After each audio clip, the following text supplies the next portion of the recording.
Assalamualaikum warahmatullahi wabarakatuh. Perkenalkan, nama saya Fahmi dengan NIM 2065004. Di sini saya akan menjelaskan tentang bab 2, model data SIG atau model data sistem informasi geografis.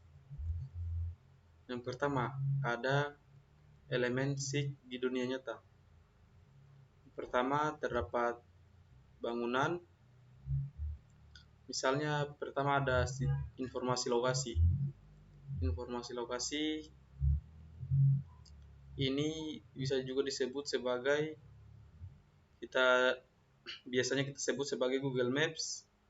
Sedangkan informasi atribut ini bisa berupa tabel.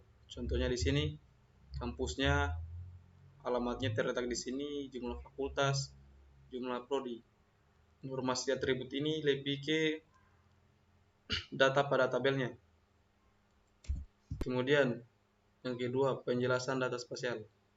Data spasial adalah gambaran nyata suatu wilayah yang terdapat di permukaan bumi. Jadi data spasial ini merupakan data atau suatu wilayah yang nyata di permukaan bumi.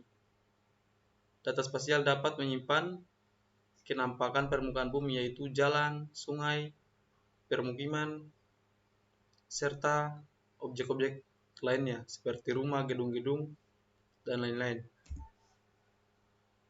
Kemudian perbedaan data vektor dan data raster.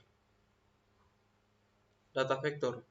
Data vektor mempresentasikan objek geografis sebagai titik, garis, dan area atau poligon. Data vektor dapat digunakan untuk mempresentasikan objek geografis yang memiliki batas-batas yang jelas dan terdefinisi. Misalnya, batas wilayah seperti data area, sungai atau jalan raya, yaitu bisa juga disebut dengan data garis, dan bangunan semisal sekolah atau taman-taman yang berada di permukaan bumi. Kemudian data raster. Data raster ini mempresentasikan data geografis dalam bentuk grid atau kumpulan sel yang disebut piksel. Data raster biasanya dibuat dari pengolahan citra satelit. Jadi yang dimaksud dengan piksel ini kita ambil sebagai contoh, jika kita men-zoom sebuah foto, itu akan terdapat sebuah kotak-kotak kecil yang dinamakan piksel. Kemudian, contoh model data vektor. Misalnya kita ke raster dunia nyata. Di sini terdapat ada kotak-kotak, ini yang disebut dengan piksel.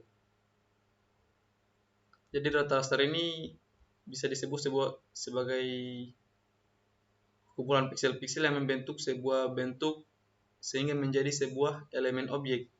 Elemen objek ini bisa berbentuk sebuah rumah, atau juga sebuah gedung, atau sungai, jalan, gunung, dan lain-lain sebagainya.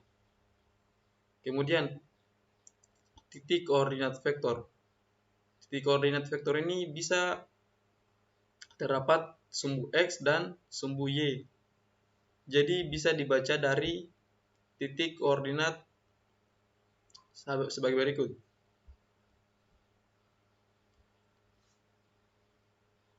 Jadi titik koordinat vektor ini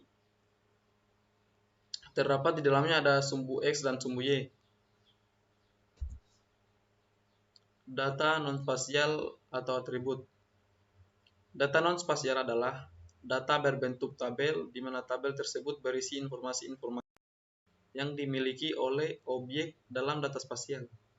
Data tersebut berbentuk data tabular yang saling berhubungan dengan data spasial yang ada.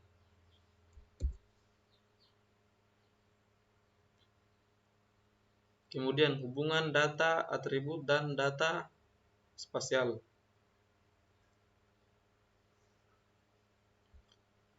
Di sini terdapat data spasial yang berbentuk peta, sedangkan di sini ada data atribut, yaitu berbentuk tabel informasi.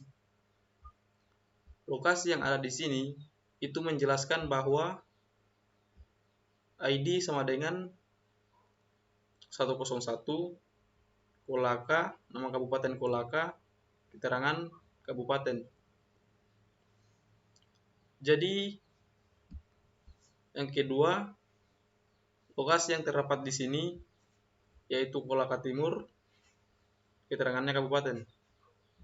Dan lain-lainnya ini jadi bisa kita simpulkan bahwa data spasial itu berbentuk peta atau data yang ditampilkan secara visual atau nyata, sedangkan data atribut itu adalah data yang disampaikan secara menunjukkan sebuah tabel atau data berbentuk keterangan atau data yang terstruktur. Sedangkan data spasial yaitu data yang ditambahkan secara visual dan dilihat secara nyata, yang di dalamnya terdapat sebuah bangunan secara nyata, sungai maupun jalanan, kemudian gedung, sekolah, dan lain sebagainya. Ya, mungkin itu saja yang bisa saya sampaikan. Lebih dan kurangnya mohon dimaafkan. Assalamualaikum warahmatullahi wabarakatuh.